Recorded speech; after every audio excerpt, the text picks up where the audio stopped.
I guess without further ado, we will go ahead and start. I hope that is okay with you, Tabvi. We don't have that much time, so rather than wait around, let us begin. So maybe just to give a brief background, the Emerging Leaders Foundation exists to empower, support, and accompany young women and men to achieve meaningful, dignified, and impactful participation in governance, economy, and public affairs at all levels of society.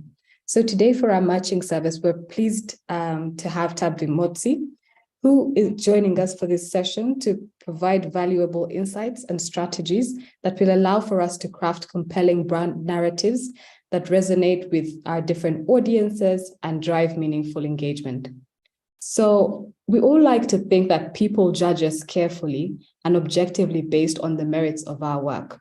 But the fact is that people rush to place us in little neat categories. It is that they stereotype us. And so the first thing to realize is that when you're planning to introduce yourself, when you're planning to introduce your business, is that your audience is going to put you in a box. And they're going to do it really fast. In order to give yourself, your business, a fighting chance, you need to be able to craft a clear, concise, and articulate story about who you are and what you do. So I guess without further ado, I will hand over the session to Tabvi to give a brief background about who you are, because I didn't want to ruin your thunder. So over to you. Thanks, Shelley. Wow, that's so heartwarming. I guess you've said everything. You've said it all. All right. Thanks to everybody. Thanks for the time. Thanks to ELF for giving us this opportunity to link and network and get to share. My name is Tabvi.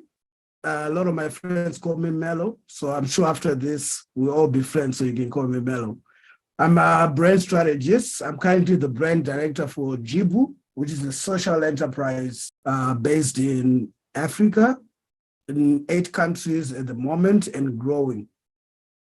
My background, I've got a rich background in advertising and brand development. Started off as a graphic designer and then moved into the advertising industry. And from then on, it's just been branding, and branding, a bit of PR and a bit of advertising. So here we are. I think without taking much of your time, maybe we start, right, Shelley? Let's go ahead and start. Cool. Right, so this is a topic of our discussion today. It's storytelling and branding.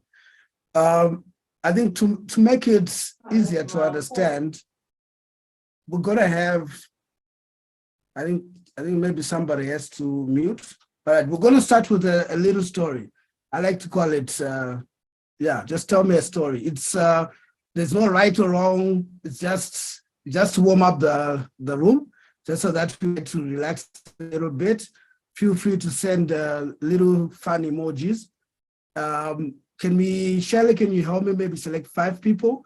We want them to tell us a story. So how it's gonna work is the first person starts the story. We give them 30 seconds to say something, to come up with an introduction to the story. And then the second person continues that story in 30 seconds. And then the third person continues from the second person and so forth. And the 5th person concludes that story. It's a made up story, fictional. Don't take it seriously. We're just here to have fun, all right? Who's gonna start? So I will pick Linda, Faith, Marvin, Widson, Cheboy. Please unmute. Should I say it again? Faith, Linda, Widson, Cheboy. I hope it's random. Marvin, yes. Okay, Linda says she's in a noisy background, so I could swap Linda for Teresa. Marvin, Teresa, Faith. Okay. Perhaps you Hi, could just Shirley. give that- Hi, so you could just give the instruction one more time and then we will start. All right. So this is how it works. It's a little game. Don't take it seriously. We just here to have fun. The first person starts the story. We give him 30 seconds to start a story, any story. And the second person continues that story from where it left off with using their own imagination. And the third person and the fourth person with the fifth person concluding. I hope it's clear.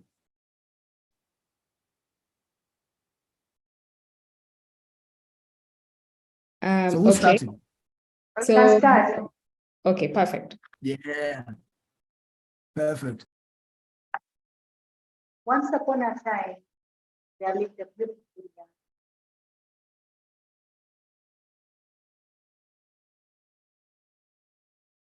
Sorry, we did- lost you. Once upon a time, there lived a beautiful young girl. What? A beautiful young girl. Okay. Whitson, Sorry, I didn't hear what she said. once upon a time, there lived a beautiful girl.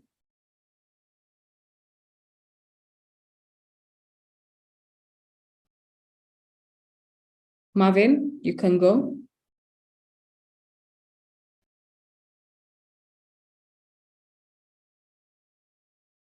Marvin, You can hear me now? yes. Great. So once upon a time, there lived a beautiful girl. This girl hailed from the suburbs of Nairobi city. She came from a very interesting family. Her father was a carpenter and the mama was a nurse. But, Teresa, But she did not want to be either of those, a carpenter nor a nurse. She was gracious, ambitious, and full of life. And she thought that there was a better world from where she was, and she wanted to explore. In fact, she wanted to go to space and live in space and find out what could happen differently in space that was not in the world that she knew. So she started off her journey to look for ways in which she could get into space. Chaboy, Getting into space, all she thought was if stories exist in space, because that is what makes her come alive. That is what excites her. Stories of people, stories of victory, defeat, stories of never giving up. So even as she continued journeying and finding ways to get into space, she was thinking of all the stories she'll tell the people in space. Whitson?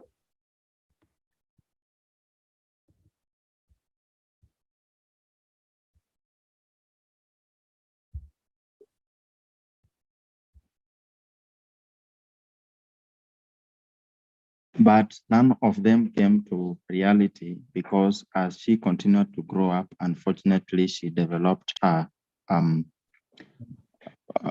chronic disease that limited her from pursuing her studies to make her dreams of moving to space come to reality.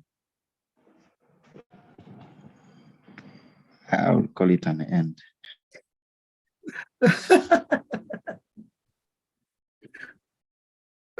Love this, man. Oh, this is great. You clap hands for yourselves, guys. This is the best ever. All right, so let's go on. So we're going to touch on a couple of topics, not in this particular order, but just to give you an insight on how the whole talk is going to be like. We're going to talk about the brand. What exactly is a brand? What is a story? And why is brand storytelling so effective? And then how to leverage your brand to your storytelling. What is a brand?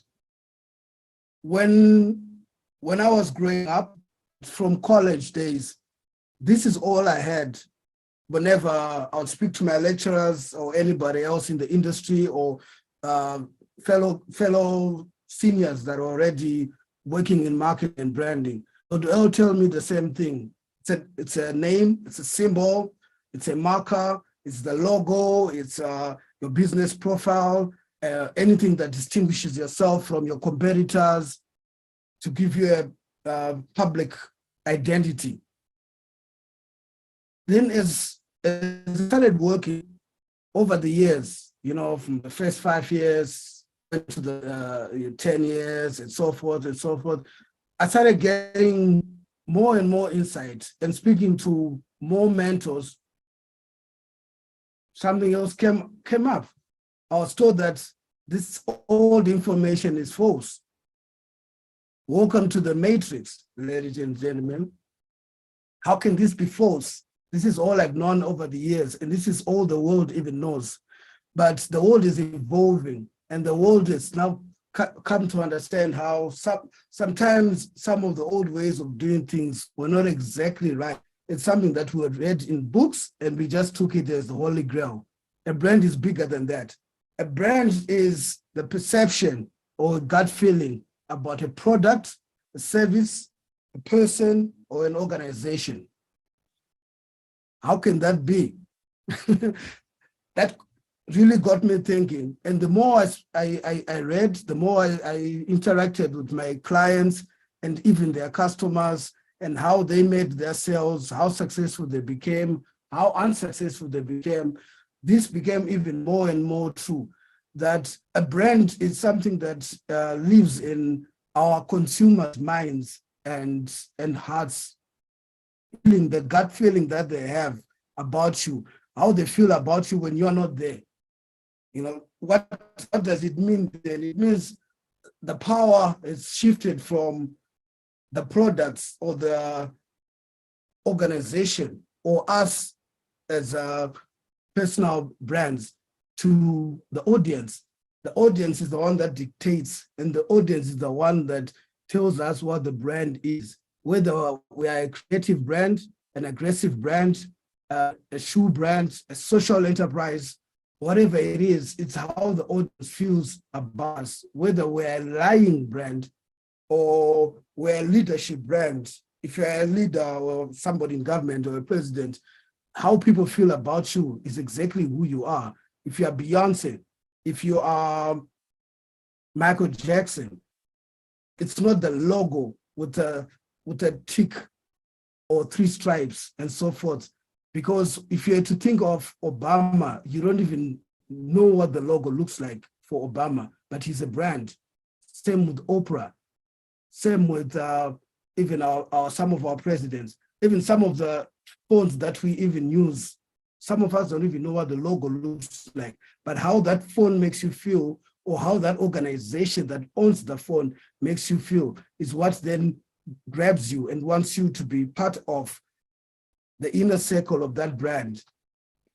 So if a brand is a feeling, like a perception, like what we're saying, how do you control how people feel about you? Because you're not there. It's like people talking about you in another room and you're not there. That's exactly how our consumers are and how our consumers relate to us. We're not there to convince them every single time. What then happens? Imagine you've got imagine you're a big brand, for example, and you have 1 million customers. That means you have 1 million brains and minds that are thinking about you, that have a certain perception about you and feeling about you. And those people also interact with others, who also interact with others, and so forth and so forth.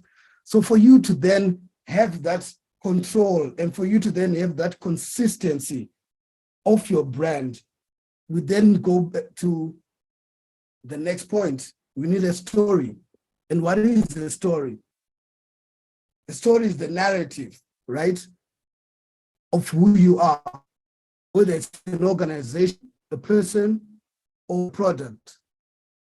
It's either true, it's either fictitious, written, illustrated, could be a video, it could be spoken, it could be in any form, but designed to interest, amuse, instruct your audience. But I need you to bear in mind that I said truth or fiction, and not true or false, because you cannot be false. You have to be authentic. Great stories are those that are authentic. When you think about the Black Panther, as much as it's a fictional story, it feels authentic because of how they narrate that. We know it's fictional, but it feels authentic. They do not claim that this is the truth. So hence it's not false, because your audience is not to be taken for granted, because they can make or break you. So you have to be authentic from the start all the way to the finish. And that's what makes a great story. There are other elements that make a great story, and we could take 4 months of a class talking about it. But today we're going to focus on just three main elements that I believe help craft a great story. And these 3 elements are the problem, the journey, and the solution. Problem, journey, and solution. Why? Because you need to engage and humanize your brand for it to be sustainable and for it to last longer in people's perception, like we already said before. Because the customer is king at the end of the day, and they have to be the hero of the story when the story is over. So these are some of the powerful points that help us create a powerful story. You capture attention, you create empathy through your story, from the problem, your journey, and the solution. And you also have to compel action. If you notice, I haven't mentioned anything about advertising the product and so forth, because those are auxiliary that then come after. Apple does not boast about having the best camera resolution and so forth. Those are things that then the sales guys then push. But before that, they want you to buy into who Apple is and how Apple is about thinking different and wanting quality without talking about quality, and wanting to push boundaries. Same as brands like Nike and Safaricom, M-Pesa, pushing boundaries and being revolutionary and bringing solutions to a community that did not have those kind of solutions. These are the captivating pointers that help you have a story that lasts and stays in the hearts of your audience. Because like we said before, the audience is the king at the end of the day. I'm going to give you an example of where I work, the Jibu story, which is a story that I think will endear a lot to the majority of the people in the in this room, because I believe most of you are social enterprises, or if not, even if you're a for-profit business, I'm sure you also have a big part to play in your communities as you try and uplift Africa and the next generation. So Jibu started around almost 2011, 2012. The idea came from Galen Welsh and his father, Randy, 2 American gentlemen, father and son from Colorado. Galen was working in the Peace Corps in Morocco, and he was touched by how he joined the Peace Corps because he's always wanted to play a part in empowering the less privileged and those that are in emerging markets and the undeserved communities. But as he was working, he realized that by always giving, like what most NGOs do, we create a dependency syndrome that does not have growth and does not impart a strong economy on the grassroots, a social economy. So what if we, instead of giving people fish, what if we teach people how to fish? So as he was doing his research, he realized that a franchise model, franchising is the best way to get a business that can spread faster across borders and in communities, and also empowering locals by keeping money within their societies and within their communities, and empowering their own and employing their own and improving the economics of their community without money leaving their community and going elsewhere. And that's how he came up with the idea of Jibu. And as he was thinking of franchising, he also realized how water is such a resource that's difficult to get, especially in our environment, in our markets, especially in Africa. And water becomes more of, it's a luxury. What more bottled water? Only a certain type of people or a certain demographic can afford bottled water, purified, and have that on their dining room table or breakfast table. So most of us would walk many kilometers to get water. And even when you get that water, you still have to boil it to have some sort of solace that I think this water is cleaner now because I've boiled it. What if we set up a franchise model that is purifying centers across every single network and have local business people trained and empowered to own these franchises, where the money then stays within the community and they get to employ their relatives and get them to be educated. And that from that vision came forth Jibu. Jibu, which is a Swahili word for solution. And that's how the word solution then came about into the vision of Jibu.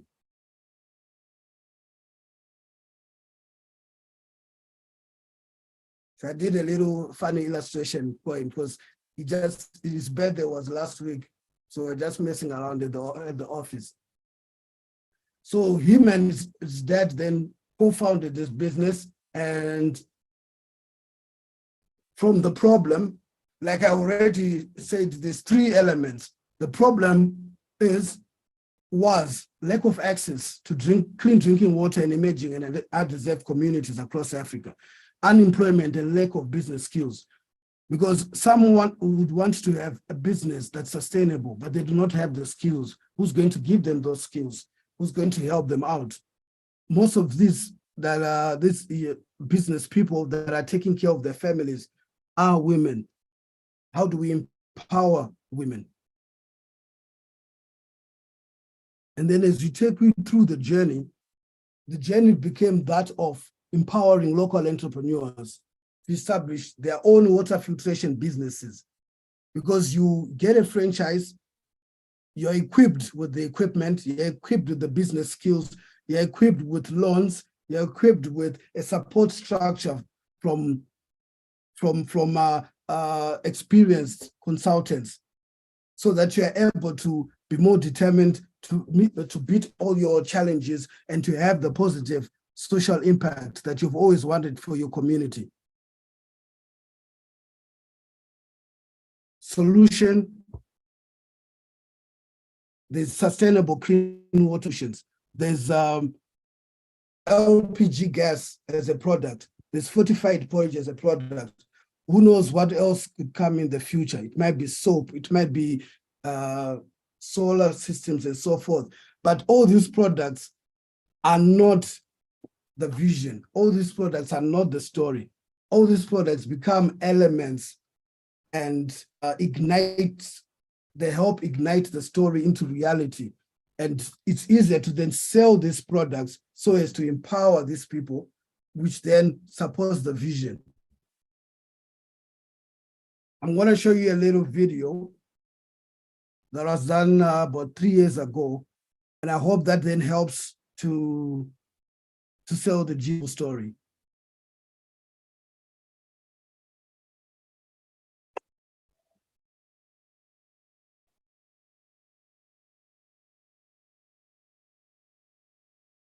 This is Mrs. Musoke, a loving wife mother of one and a celebrated business owner in her community. But her journey to this point has been difficult.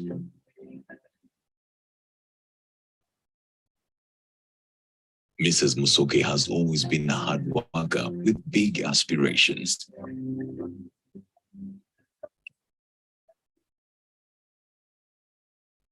dream was always to own her own business to provide for her family. Give back to her community.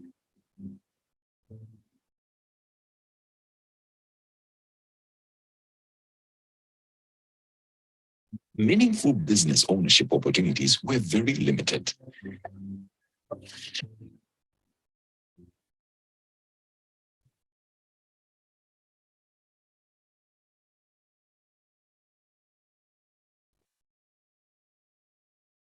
Things finally began to look more optimistic the day Mrs. Musoke partnered with the right people at a franchise network called Jipo.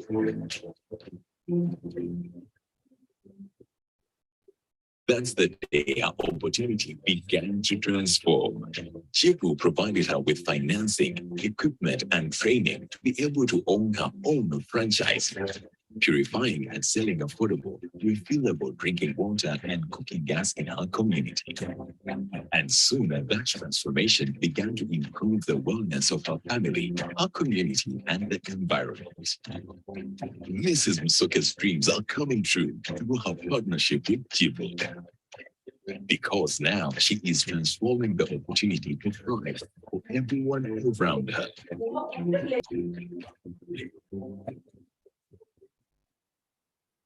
Jipo, transforming lives in more than 7 countries and 5,000 communities across Africa. Jipo, transforming opportunity to thrive.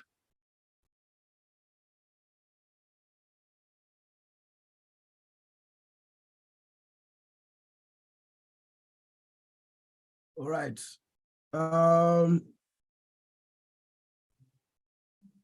Sorry.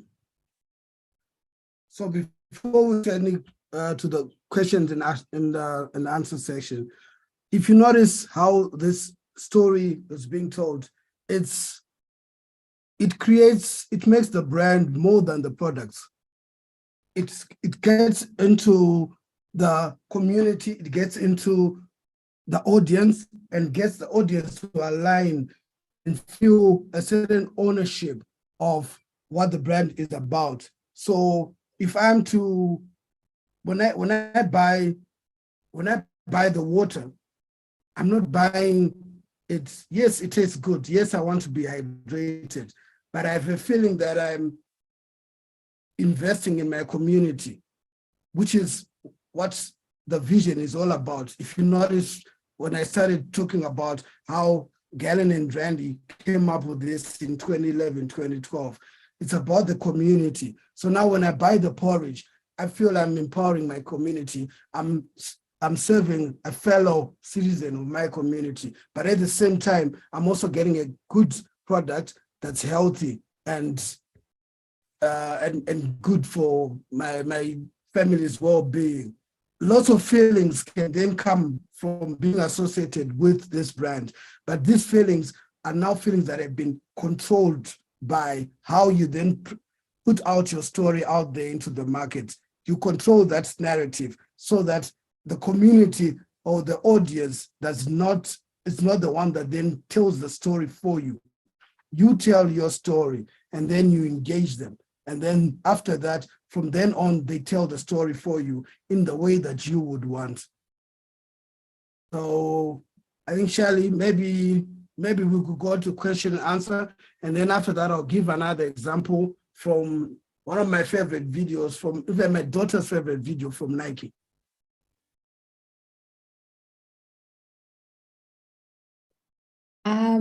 Do we have any questions in the audience?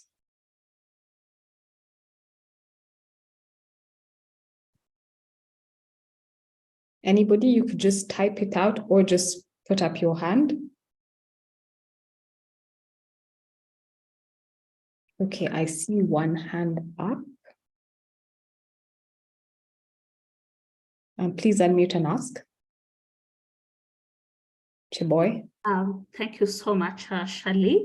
So I was wondering if it was an audio or a video, because I was enjoying the audio, but I really, really wanted to see action behind the audio. Thanks. Thanks, Chiboy. It was a video. So maybe I'll send the link. I'll send the link in the message so that you can copy it and then watch it in your own time. Thank you so much. All right. Thanks for the question. Okay. Maybe just to get the ball rolling, what would you like to suggest to young entrepreneurs who are starting out on their journey and are not really able to hire a brand strategist? What key areas of focus would you suggest that they begin their journey on? Okay, first of all, I'll say be very clear where you want to go. Be very clear how you want to be perceived and what problems you want to solve. Whatever it is, I know it's at the end of the day about money. Jibo is not a NGO. It's a 100% for-profit business, but part of their DNA is social impact. So be very clear what problems you want to solve so that when you communicate, people then understand and they relate. If it's a shoe that maybe does not need shoestrings and it's got fancy buttons, there's a problem that you're solving there. With your limited resources, nowadays there's social media, there's all these apps, there's AI. Just follow the basics from now on going forward and tell your story and be as consistent, as authentic as possible. People can tell a fraud from miles away. We all know whatever product or whatever brand it is, we all know who has been a one-hit wonder and who hasn't. People can tell. Thank you for that. We do have another question coming up in the chat box. Great. Kesha's question is, what happens when a business you're in is not necessarily a feel-good story of a social enterprise, but rather a commercial enterprise whose bottom line is making profit? Can such a business still have an authentic brand story? Yes. Yes, it can. Remember, so when it's the art of selling at the end of the day. It's like when a boy and a girl meet and they're dating. Yes, at the end of the day, they want to get married. So there's an end result that could be selfish or could be unselfish. But for you to get that person to engage with you and to connect with you, you still need to have some sort of story with some sort of empathy. A good example is, I could give an example of LeBron James. At the end of the day, he wants you to buy his shoes, but he will tell you about how he grew up with a single mom in the ghetto, and then this and then that. All those stories, they're not fabricated, but they're intentionally given to us so that we separate him from everybody else that we are watching on the basketball court. But at the end of the day, he's 100% about the money. He wants to be a billionaire or a trillionaire. Okay, thank you for that. Another question is, what are some of the common pitfalls to avoid when crafting a story? Number one, okay, I spoke about being authentic. Number two, it's copy paste. We copy paste a lot because we all want to be like, if I'm starting a phone brand, I want to be like Samsung or I want to be like whoever. You need to understand that people don't buy into the product, they buy into the brand. So you could have the best product, but if you do not connect to the audience, you're not getting anything, you're getting nada. So that's also one of the common mistakes. The other one is forgetting that client scheme, customer scheme. I've seen a lot of companies. I had a client of mine a couple of years back. They had a huge budget. but they spend so much money on their marketing. It was great for me and my agency. We made money, but they had no connection. There's a disconnect with the clients because they didn't care. It was just one was buy. They didn't care. The customer feedback was bad, but they still didn't make an effort to change that. So they put their money in the wrong department instead of focusing more on their product quality and making sure their customers are happy. So that's also another mistake that we do, all in the quest of trying to make money. Okay, There's thank you. also another question. I think it was Faith or Marvin. Okay, I have another question here. How can you employ systems thinking into your brand story? Systems thinking. All right, sorry, I'm not familiar with that. If they could elaborate. Cheboy, would you like to unmute? Yes, please. Fancy Thank words. you. Thank you. So this is in terms of pitching your idea maybe to a potential partner or donor. And this is a feedback I received from one of the potential funders that when they listen to my pitch, when you remove Cheboy out of the equation, the organization dies. So I need to find that thing, solve an issue in the system, in that even when Cheboy is pulled out of Narafiti Local, it still thrives, it still stands on its own. That is what I meant. I don't know if that makes sense. Yeah, thanks. Yeah, I think it does. It makes sense. It's aligned. Yes, you could align it with brand strategy, but it's more aligned towards business strategy. Like if I didn't tell you that the founders of Jibu were his father and son from America, you wouldn't know why, because the vision is already embedded in the community, and the community business people are the ones that are running the business. So I think it's more of a business strategy of how you then work towards moving yourself from there and also making your vision bigger than what your personal goal is.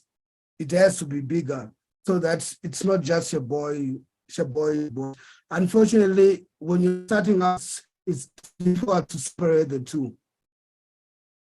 I think, to be honest, it will be difficult to separate the two. It's not as easy because people do buy into people. We bought into Michael Jordan growing up because we'd see him play. Now the new generation has never seen him. All they buy is just the Jordan brand, but at the time when it was attached to him. Thank you. welcome. We have another question in the chat. Oh, okay. Thank you. Thank you. I have a question. I have read about African startups, particularly social enterprises, that raise funds, and when it changes hands from the founders to new management, then the story changes or the brand shifts, and now it becomes all about maximizing the shareholders' worth. How do we guard against that? And that has potentially brought down really good businesses, social businesses. Yes, how do we guard that? So at the point where investors have been pulled in and you have to now focus on maximizing their wealth, and now you almost abandon your story or your goal and objective. How do you guide that? Wow, that's actually that's a good question. It's quite intriguing. It's true. It happens a lot. I think back to it being more of a business strategy. I think you need a strong board that understands from the get-go what the vision is, whether you're there or not. Like in the 90s when Steve Jobs was fired from Apple, because the board didn't understand what his vision was, and all they could see was the losses that Apple was making. but in due time, everybody understood and the investors bought into it. Now with him being late, Apple still continues and the story is very clear and embedded. So I think it needs a bit of resilience, but I think from the get-go, having a board that understands and people around you that will stand for you even when you're not there, when you live as the founder.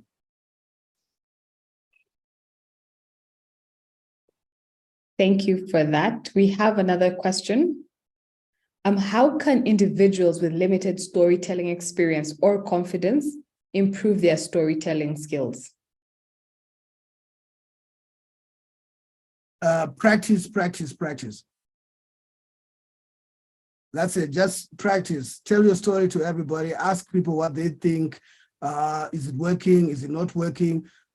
Read a lot, especially from those that are in your industry, so that you also understand how they are doing it and how they tell their stories.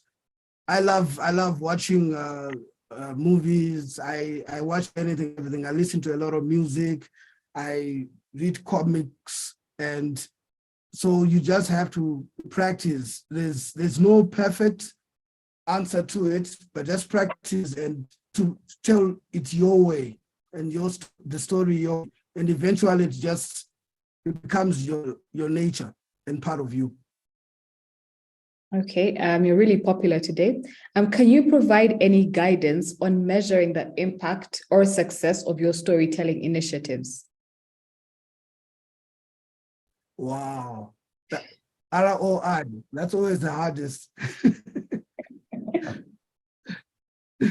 To be honest, that's usually the hardest. But I think time will always tell. But to be honest, it's very, very difficult. I remember speaking to the Jibo CEO, and he was telling me about when he started and nobody understood, or even that nobody understood exactly what he's trying to do. You know, are you an NGO?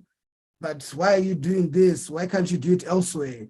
And so forth and so forth. So it's the impact, it comes with time. You just need to play the long game. You might be blessed and the impact is quite, it happens shorter space of time, but with others, it could be 100 years from now when it actually makes sense, but originally it wouldn't be making sense. Okay, 2 more questions in the chat. All right. Actually, there are 3. What steps can a business take to establish a strong brand identity and differentiate itself from competitors in the market? What steps can a new business take to establish a strong brand identity? I think you have to have a very strong alignment with your business strategy. Like you're already a business community, so you need to spend more time with each other, network more and so forth. But visually now, you then have certain triggers. Remember, we said storytelling helps with the brand, but then there's other triggers now that help you tell the story. That's from if it's a certain product, maybe it's a great logo, great colors. There's a lot, like there's the neuroscience of marketing, where you also play with sonic sounds, like Coca-Cola. You hear or and you attach it to the brand and the story and so forth. So there are various lots of other key factors that are involved, but the main thing is just try to be as consistent in whatever you decide and take it step by step. Don't try to bite more than you can chew in one go. Just try to do the basics and do it really well. If you're a musician, do one song and do it well, and then move to the next and the next and the next. Okay. I think we don't have much time. I'd like to show you a video before we close. Okay.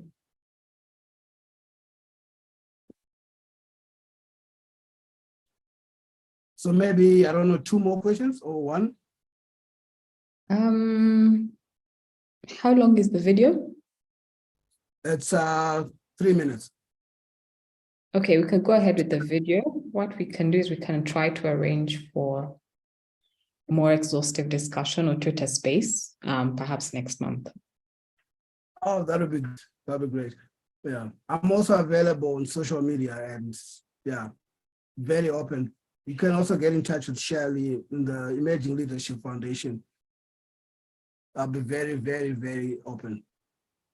All right, cool. So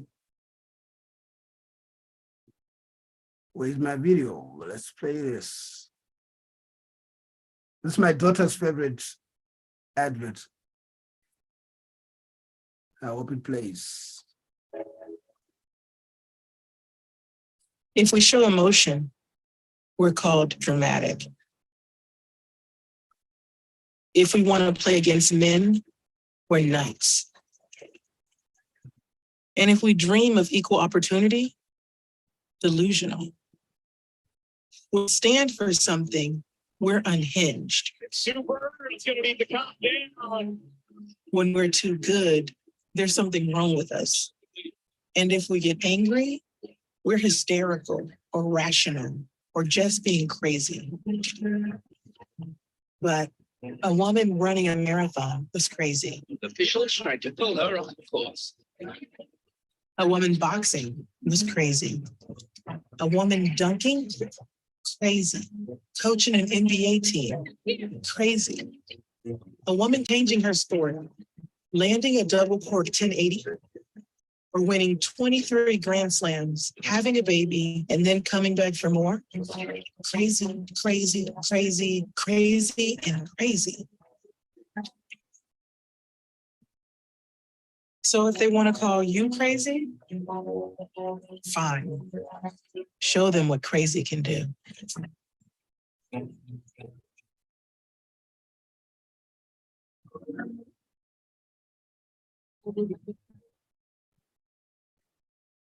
Yeah. So I love Nike and how Nike tells its stories. They're always engaging. It becomes, it's always more than the product that they sell. It's more than the shoes. It's more than the merchandise. It's more than everything else.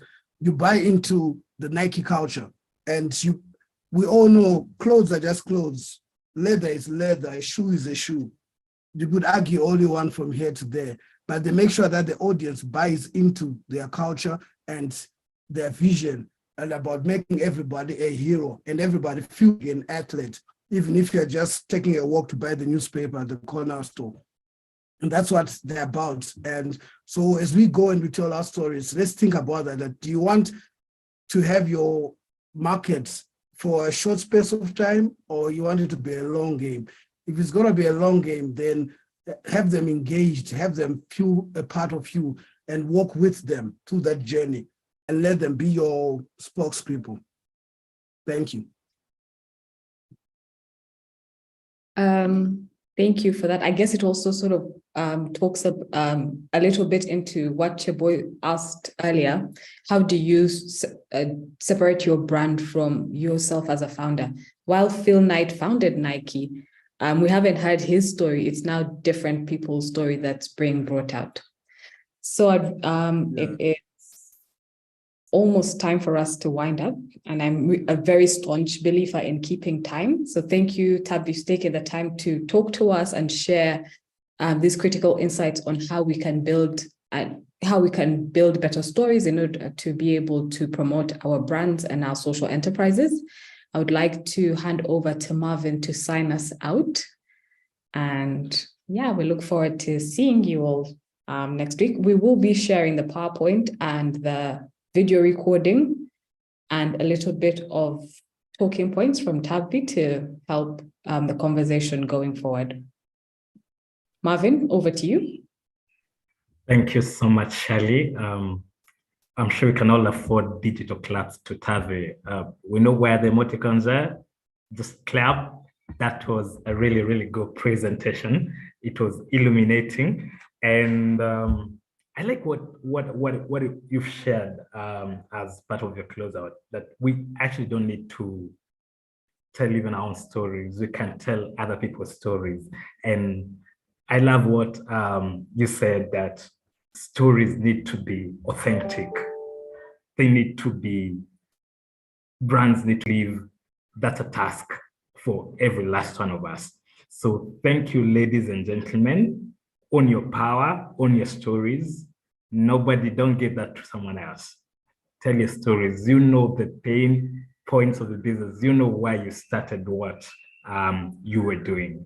And really, at Emerging Leaders Foundation, we continue to accompany you, young women and men, in running initiatives to help secure livelihoods.